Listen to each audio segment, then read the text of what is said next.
মালবাজার মহকুমার বাগড়াকোট গ্রাম পঞ্চায়েতের মধ্য দিয়ে যাওয়া রেলপথের ধারে একটি মৃত গবাদি পশুর দেহ ঘিরে এক ঝাঁক শকুনের ভুরিভোজ। খবর পেয়ে ঘটনাস্থলে ছুটে যায় বন বিভাগের বিশেষ স্কোয়াড। তবে শকুন দেখতে ভিড় জমালেও বিলুপ্ত প্রায় হিমালয়ান ভালচারদের কোনোভাবেই বিরক্ত করেনি সাধারণ মানুষ।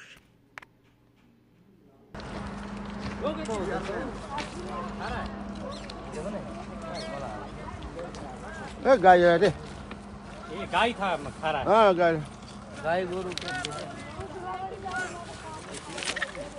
बहुत दिन ভিডিও ক্লিপটি দেখেছি। ভিডিও ক্লিপটিতে যেই শকুনগুলোকে দেখা যাচ্ছে সেটা হচ্ছে আমরা যেটাকে হিমালয়ান গ্রিফন বলি, হিমালয়ান গ্রিফন বা হিমালয়ান গ্রিফন ভালচার। আমাদের ভারতবর্ষের 9টি প্রজাতির শকুন পাওয়া যায়। তাদের মধ্যে প্রায় সবকটা প্রজাতিরই শকুনের সংখ্যা যত দিন যাচ্ছে কমে আসছে।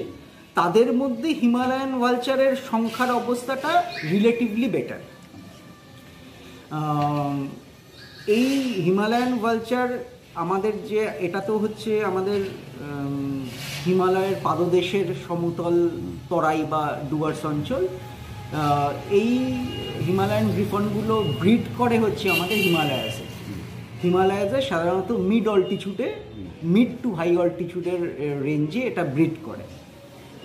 এবং শীতকালে সাধারণত দেখা গেছে যে এরা পাহাড়ের থেকে একটু সমতলের দিকে এদের একটা মুভমেন্ট থাকে। হয়তো শীতকালে বরফ পড়া বা অন্যান্য কোনো ঘটনার জন্য তাদের খাওয়ার প্রক্রিয়া করতে অসুবিধা হয়, সেই জন্য হয়তো সমতলের দিকে এদের নেমে আসতে সাধারণত দেখা যায়। এই যে এরা ডুয়ার্সে এখন এসে এরা আবার আপনার কথা অনুযায়ী